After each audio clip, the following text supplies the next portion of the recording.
What's up mga misa, nandito ngayon tayo sa event ng Wheels of Arabia. Sila may hawak ng Ducati sa UAE. 5:30 PM dumating tayo sa Dubai Autodrome Motor City para dumalo sa imbitasyon ng Wheels of Arabia na subukan ng kanilang bagong Ducati Panigale V4. Matadagal tayo ng briefing para sa rules and regulation ng track. Agad-agad din nila kinabit yung tags natin magkatapos ng briefing. Diretso agad ako para silipin yung ipapahiram nila sa ating motor. Hindi rin nagtagal, ipinalabas ko na rin yung motor para naman masakyan na natin. Nung nilalabas ko na siya, medyo kinikilig-kilig na tayo dito pero syempre hindi natin papahalata.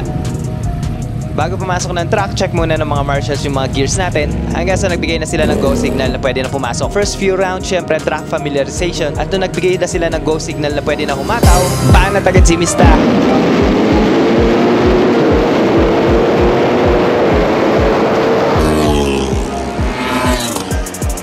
Kung gusto nyo mapanood yung full version ng vlog na to, bisita lang sa ating YouTube channel.